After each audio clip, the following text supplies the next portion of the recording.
Alléluia, Alléluia, Alléluia, Alléluia, Alléluia, Alléluia, Alléluia, Alléluia.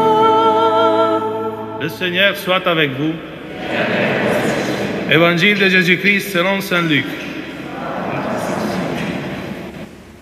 En ce temps-là, comme certains disciples parlaient du temple, de belles pierres et des ex-voto qui les décoraient, Jésus leur déclara: ce que vous contemplez, des jours viendront où il n'en restera pas pierre sur pierre.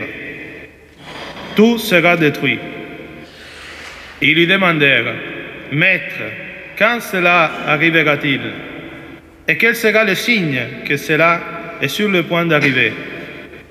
Jésus répondit: Prenez garde de ne pas vous laisser égarer, car beaucoup viendront sous mon nom et diront: c'est moi, ou encore: le moment est tout proche.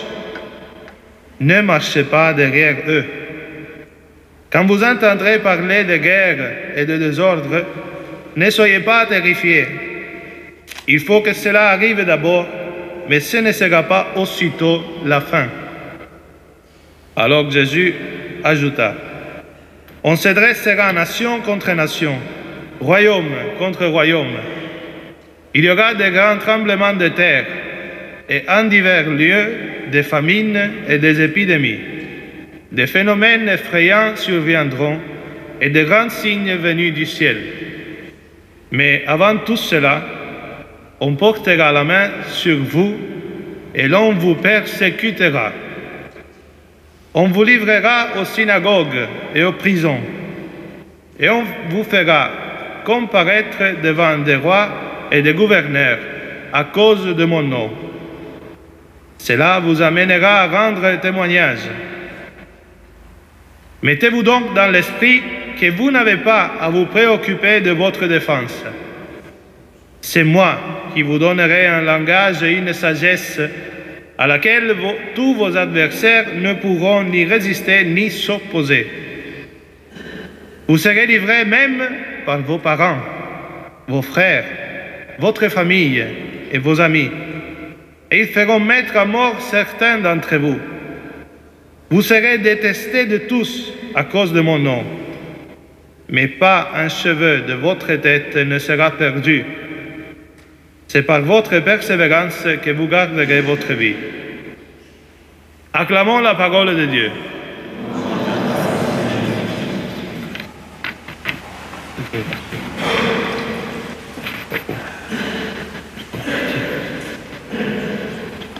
Très bien. Les lectures d'aujourd'hui, elles nous parlent beaucoup. Déjà, la première lecture, elle nous dit: pour vous qui craignez mon nom, ne vous inquiétez pas. Ça, c'est assez facile à comprendre, donc je passe. La deuxième lecture, Saint Paul nous dit: ceux qui ne veulent pas travailler, qui ne mangent pas non plus. Ça me paraît assez simple. Je passe là aussi. Mais l'évangile, c'est une perle de sagesse. Ne vous inquiétez pas, je n'ai pas fini. Il dit que certains disciples regardaient les belles pierres. Moi, je me suis rappelé quand la première fois je suis allé à la Pauline, à la chapelle, et je voyais tous ces vitraux qui me rappelaient celles de la Sainte Chapelle de Paris. Je disais: mince, mais c'est beau, c'est magnifique. Après, il y avait certains qui me disaient: ah, mais votre paroisse, vous savez, elle est belle. Il y a la salle Saint-Maur, grande, propre. Il y a votre église qui est très belle, magnifique. Je disais: waouh, c'est vrai, c'est magnifique. Un peu comme les disciples. Et après arrive Jésus et nous réveille. Coucou. C'est pas ça qu'il faut regarder. C'est pas là ta mission.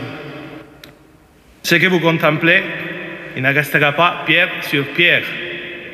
Regardez Notre-Dame de Paris. Qu'est-ce qui s'est passé? C'est pas le temple, dans le sens de pierre, qui est le plus important. C'est le temple du Christ. Alors les disciples commencent à s'inquiéter. Ils disent: mais maître, mais quand ça va se passer? Parce que quand même, on est un peu inquiet. Et quel sera le signe que tout cela est en train d'arriver? Vous savez, quand tu as Jésus à côté de toi, au moins tu lui demandes, écoute, donne-moi quelques informations à l'avance, parce que... Et Jésus leur dit, tranquille, ne vous laissez pas égarer. Il dit, ils viendront beaucoup de monde à vous dire, c'est la fin du monde. Je me rappelle en 2000, quand on avait franchi l'année 2000, il disait, c'est la fin du monde. Après le 21-12-2012, le monde va finir. Et tout le monde dans cette inquiétude, tout le monde qui achetait, qui vendait, mais ce n'est pas non plus derrière eux qu'il faut aller, il nous dit le Christ. Mais cet évangile est quand même actuel, parce qu'il dit, quand vous entendrez parler de guerre et de désordre, écoutez un peu France Info et voyons voir ce qui se passe. Il dit, on se dressera nation contre nation. Eh bien, c'est aujourd'hui. Il dit, il y aura de grands tremblements de terre, des signes venus du ciel. Et là, le Seigneur nous met en garde pour nous dire que lui, il est proche de nous. Il ne faut pas se laisser égarer. Dans quel sens? Il ne faut pas perdre de vue notre but, qui est le ciel. Nous n'avons pas été créés pour cette vie, nous avons été créés pour le ciel. Pour cela, nous pouvons vivre notre vie dans le bonheur, dans la mesure où nous faisons confiance à Dieu.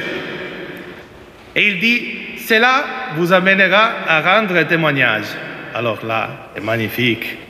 Qui de nous ne veut pas être témoin? Bien sûr, tout le monde veut être témoin du Christ. Enfin, j'espère. Vous voulez être témoin du Christ, non? J'imagine, voilà. Et l'évangile, la trace la plus ancienne que nous avons, c'est le texte grec. Et en grec, comment on dit témoin? Martyr. Il y en a encore des témoins qui restent? Ou c'est que les témoins de Jéhovah qui restent? Il y en a encore, j'espère. Parce qu'il dit, le Seigneur, parce qu'il nous connaît, le Seigneur nous connaît, ne vous inquiétez pas. Il dit, vous n'avez pas à vous préoccuper de votre défense. Parce que déjà, tu es en train de penser, martyr, mince, ils vont m'arracher les cheveux, après les ongles. Après... Non, vous n'avez pas à vous inquiéter, à vous préoccuper de votre défense. Parce que Dieu existe. Mais la bonne nouvelle, c'est que ce n'est pas toi. Ce n'est pas toi qui es Dieu. C'est lui, c'est le Christ. Donc il dit, ne vous inquiétez pas de votre défense. Vous serez livrés même par vos parents, par votre famille, par vos amis. Mais vous serez détestés de tous. Mais pas un cheveu de votre tête ne sera perdu.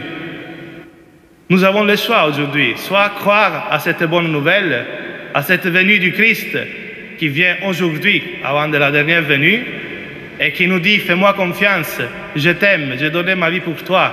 C'est moi qui va mettre en œuvre dans cette société qui vous déteste, qui déteste l'Église, avec la morale, avec tout ce qui va avec.